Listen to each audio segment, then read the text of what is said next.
5.4, we're just going to expand on some of these properties and applications that we've already looked at. So we're looking at exponential and logarithmic equations. Introduction. There are two basic strategies for solving exponential and logarithmic equations. The first is based on the one-to-one property and was used to solve simple exponential and logarithmic equations. The second is based on inverse properties. So the following property is true for all x and y when log a of x equal log y. So these are going to be the two techniques that we use during this section. Your one-to-one property, so you can see that if a to the x is equal to a to the y, then x is equal to y. And if log base a of x is equal to log base a of y, you'll notice that the bases are the same. Then we're going to set x equal to y. The inverse property we're going to use is, say that we have log a of x, and we're trying to get that x out of there. Then we're going to raise it to the a power, because these two things cancel, and that's how we get x. The same is true here. If you're doing log base a, and this base is a, then they cancel as well, and that's what just gives us x. So let's just kind of look at and go through some of these problems. If you had 2x equal to 32, then you would rewrite it using your one-to-one property, and 2 to the 5th is 32. If you didn't know that 2 to the 5th was 32, just grab your calculator and do 2 squared, 2 cubed, 2 fourths, 2 fifths, and see if you get 32. And because 2 to the x is equal to the 5th, I can set x equal to 5 because my bases are the same. So I get an answer of x equals 5. What if ln x minus ln 3 equals 0? Well, I could add the ln 3 over, so plus ln 3.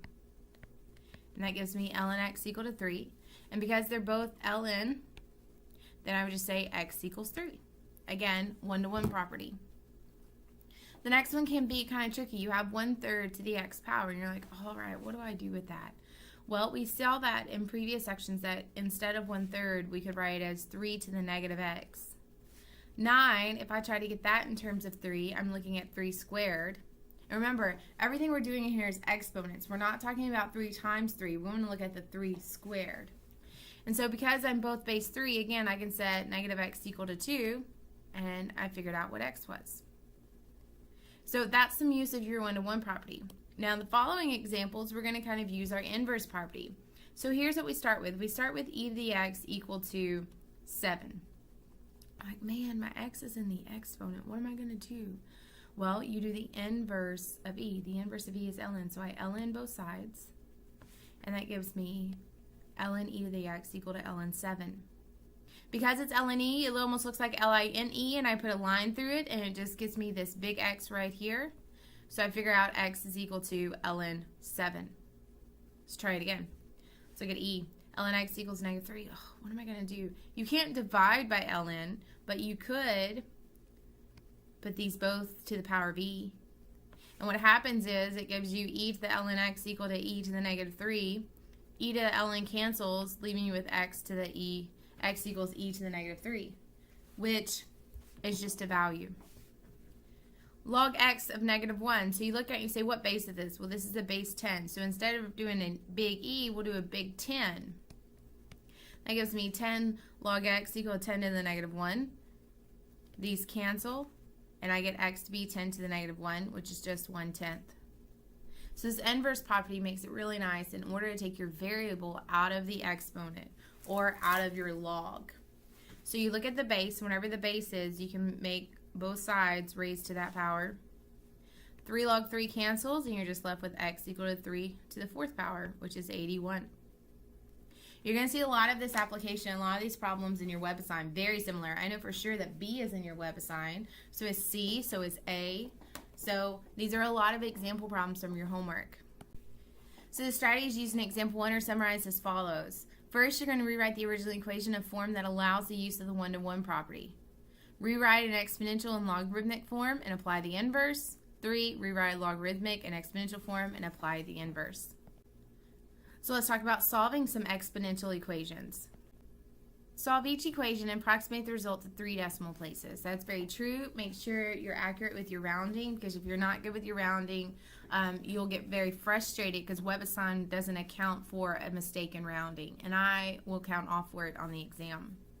So if you look at this, it says e to the negative x squared equals e to the negative 3x minus 4. So since these are both base e's, you're just going to set the exponents equal. So that's negative x squared equal to negative 3x minus 4. So I add the x squared over. 0 equals x squared minus 3x minus 4. And hopefully when you're to this point and you see an x squared, you think get it equal to 0. And then all you do is factor from there. So x minus 4, x plus 1. And so then that gives me 2 answers. So this whole process is not new, but going from the e's over to here was the one-to-one property, and that is the part that we're practicing. Now in the next one, in order to get this little x by itself, you first need to get the 2 to the x by itself. So you divide both sides by 3. That gives you 2 to the x equal to 42 over 3. And let's see, 42 over 3 is 14, so I have, I have 2 to the x equal to 14. Now when you go and think about powers of 2, 2 squared is 4, 2 cubed is 8, 2 to the 4th is 16, so I can't get 14. So I'm going to have to use my inverse property on this one. And so since I have a base 2, I'm going to use log base 2 to get me there, log base 2. Because that'll cancel, giving me x equal to log base 2 of 14. Log base 2 of 14, I can just use my change base formula, so I could say log 14 over log 2, or ln 14 over ln 2, and that gives me about 3.807. And again, make sure you round appropriately. And so you see this again here, and it's kind of stepped out for us. You've got the original equation. You write it one-to-one. Write it in general form for a quadratic. Factor it. Then set both factors equal to 0. And then check and see if these work in your original equation. Similarly, 2 to the x equal to 42. Again, you write the equation. Divide both sides by 3 to get that exponential by itself. Apply your inverse property, and then do change base formula. So 5-4 is really a culmination of all your problem-solving skills for exponentials. So let's look at solving logarithmic equations.